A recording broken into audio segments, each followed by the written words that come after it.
Assalamualaikum warahmatullahi wabarakatuh. Gimana teman-teman semua kabarnya? Semoga baik-baik saja, amin. Sebelumnya, perkenalkan kami dari kelompok 3 yang beranggotakan Akbar Jilan Muladi, Aziz Agus Nugroho, Bahtiar Supriyadi, Gilang Gialdi, Riko Diseno, dan saya sendiri, Tovan Nabi Kurniawan. Dan kali ini kita akan membahas tentang tema penulisan karya ilmiah. Perkenalkan, nama saya Aziz Agus Nugroho. Di materi pertama ini ada dua hal yang harus kalian ketahui. Yang pertama, ada karya ilmiah. Karya ilmiah adalah suatu karya tulis yang membahas suatu permasalahan. Pembahasan dilakukan berdasarkan penyelidikan, pengamatan, dan pengumpulan data yang didapat dari suatu penelitian. Dan yang kedua, ada karya tulis ilmiah. Karya tulis ilmiah adalah karangan atau karya tulis yang menyajikan fakta dan ditulis dengan menggunakan metode penulisan yang baku. Perkenalkan, nama saya Akbar Jilan Muladi. Di materi kedua ini, saya akan menjelaskan pentingnya belajar menulis karya ilmiah.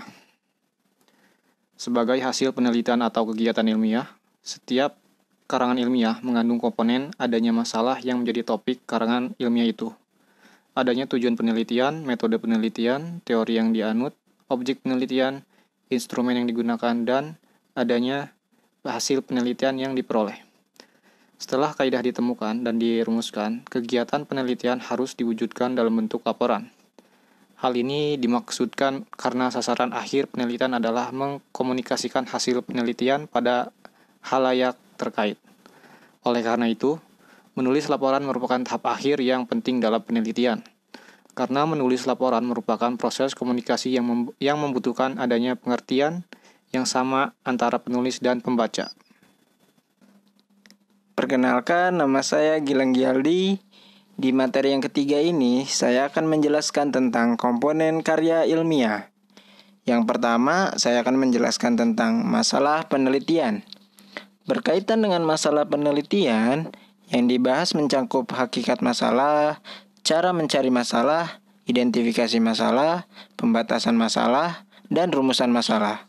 Sebelum kita melakukan suatu penelitian, pastikan kita harus menentukan masalah yang akan diteliti.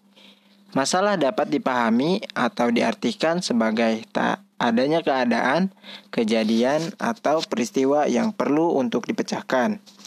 Masalah biasanya timbul karena adanya kesenjangan antara yang satu dengan yang lainnya. Yang kedua yaitu tujuan penelitian. Setiap penelitian tentu mempunyai suatu tujuan kan? Supaya penelitian tersebut dapat terarah sesuai dengan masalahnya, maka tujuan penelitian itu harus sejalan dengan rumusan masalahnya. Yang ketiga selanjutnya metode penelitian. Metode penelitian dapat diartikan sebagai jalan atau cara untuk memecahkan masalah. Metode penelitian dibagi menjadi dua, yaitu penelitian kuantitatif dan juga penelitian kualitatif. Yang keempat selanjutnya, kajian teori.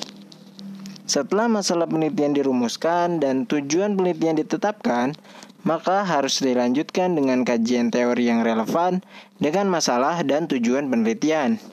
Kajian teori dapat diambil dari berbagai sumber, mulai dari buku, jurnal, atau karangan ilmiah yang ada.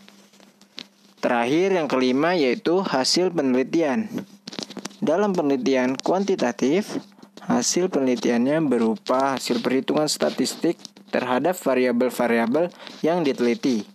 Lalu, hasil perhitungan statistik ini dijadikan dasar untuk menguji hipotesis yang diajukan. Dalam penelitian kualitatif, hasil penelitiannya berupa penjelasan terhadap data-data yang ditemukan. Perkenalkan, nama saya Bahtiar Supriyadi. Di materi keempat ini, saya akan menjelaskan tentang sistematika atau kerangka penulisan karya ilmiah. Hasil penelitian yang dilaporkan dalam bentuk tulisan merupakan karya ilmiah. Oleh karena itu, penulisannya harus menuruti suatu aturan kerangka penulisan tertentu. Aturan penulisan tersebut dapat berbeda-beda tergantung pada lembaga yang bersangkutan. Secara umum, kerangka penulisan karya ilmiah dapat dibagi dalam 3 bagian. Yang pertama, bagian pendahuluan. Bagian ini biasanya berisi halaman judul, halaman pengesahan, kata pengantar, daftar isi, daftar tabel, daftar gambar, dan grafik. Bagian kedua, itu ada bagian isi. Secara umum, bagian isi berisi pendahuluan, landasan teori, hasil penelitian, kesimpulan, dan saran. Bagian ketiga yaitu bagian penutup. Pada umumnya terdiri dari daftar keperpustakaan, lampiran, dan indeks.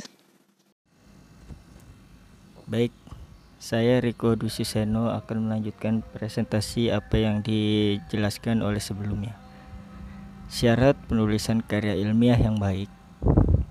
Secara umum, penulisan karya tulis ilmiah harus memenuhi beberapa syarat tertentu. Hasil penulisan karya ilmiah harus bisa dipertanggungjawabkan karena karya ilmiah bukanlah suatu karangan bebas yang dapat dibuat berdasarkan imajinasi atau khayalan penulis. Suatu karya ilmiah harus apa adanya sesuai kenyataan. Adapun syarat-syarat penulisan karya ilmiah. Syarat penulisan karya ilmiah mencakup beberapa hal berikut. Yang pertama, objektivitas. Yang kedua, pola berpikir deduktif dan induktif. Yang terakhir adalah sistematika. Objektivitas adalah berhubungan dengan sikap penulis. Dalam hal ini, penulis harus bersikap objektif dalam mengemukakan pendapatnya apa adanya, tidak dibuat-buat, sehingga hasil tulisannya dapat dipertanggungjawabkan berdasarkan data yang ada. Pola berpikir deduktif dan induktif. Dalam mengemukakan atau menarik kesimpulan, penulis harus menggunakan pola berpikir yang logis atau runtut dan sesuai dengan nalar. Ada 2 pola berpikir logis, yaitu dedukatif dan indukatif. Yang terakhir, sistematika.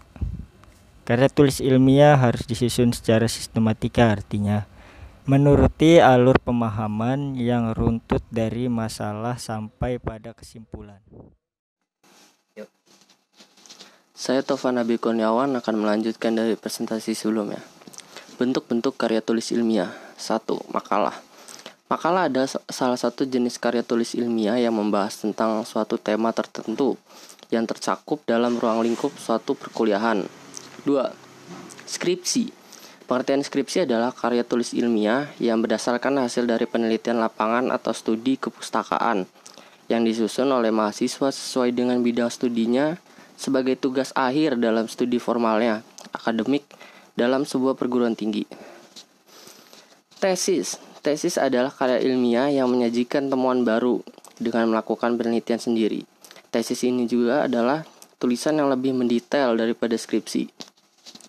Disertasi. Disertasi adalah karya ilmiah yang menyajikan suatu dalil dan dibuktikan sendiri seorang penulis. Disertasi ini disusun sebagai tugas akhir untuk meraih gelar doktor. Terima kasih, tetap di rumah aja, jaga kebersihan dan kesehatan. Salam dari kelompok 3. Assalamualaikum warahmatullahi wabarakatuh.